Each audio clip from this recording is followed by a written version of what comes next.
As I take some sunlight from this balcony for vitamin D, let me just share my a little experience with you because life is a teacher and we've got to learn from it. If we fail to learn from life, I wonder who else can be a good teacher to us. Yesterday, I saw a young man, um, sitting in front of a grocery shop. That young man comes there most often to beg for money. He must be in his late 20s or early 30s. And I guess that young man is a victim of drug abuse. It's a young man that should be in the university or in one kind of professional work or the other, helping himself. But there he is at the grocery shop in front door begging for just peanuts. I see many of them like that on the street. Also yesterday I saw one. He was almost dancing, along the road. A young man, also a victim of drug abuse.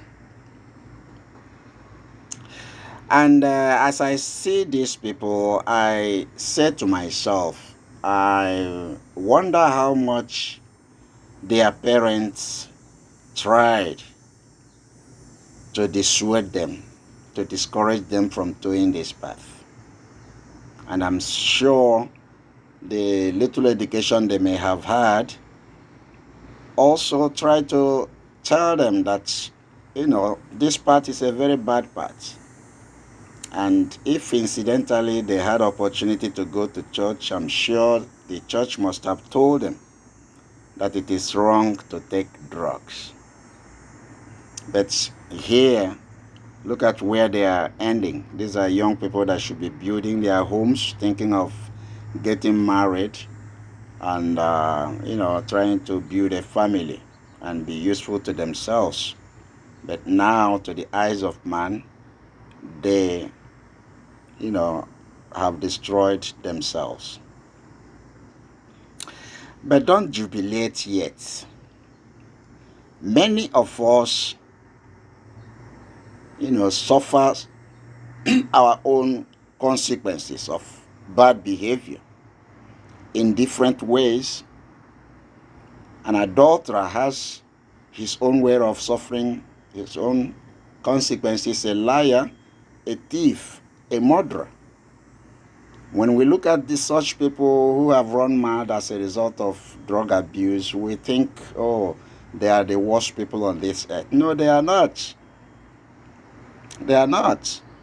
Because every action we undertake comes with a consequence, whether it is a good action or a bad action. We must suffer the consequence in this world before, ultimately and finally suffering the eternal consequence.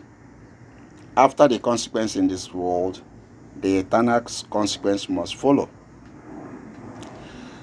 So, we have to think about what we do at all times, because for sure, the consequence will come.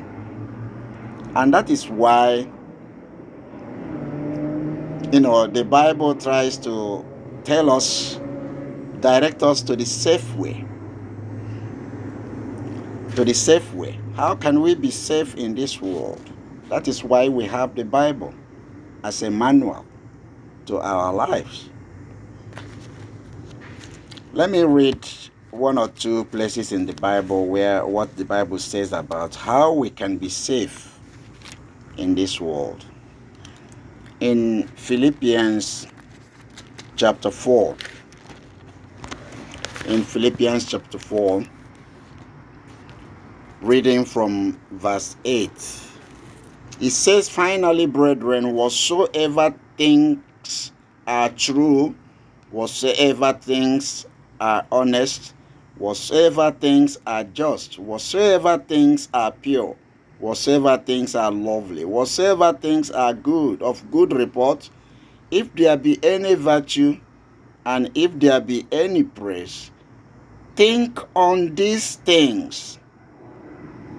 Things on these things. Chapter 9, verse 9 says, "Those things which you have both learned and received and heard and seen in me, do, and the God of peace shall be with you." The God of peace shall be with you. When you do these things, you shall have peace. Even though trials will come, but you will be victorious, the Bible tells us. But think of these things. And Solomon, in his admonition, as somebody who tried life, advises us in Ecclesiastes chapter 12, reading from verse 13. It says, "Let us hear the conclusion of the whole matter. Fear God and keep his commandments, for this is the whole duty of man. For God shall bring every work into judgment with every secret thing, whether it be good or whether it be evil." God will put us into judgment. And after the judgment, we shall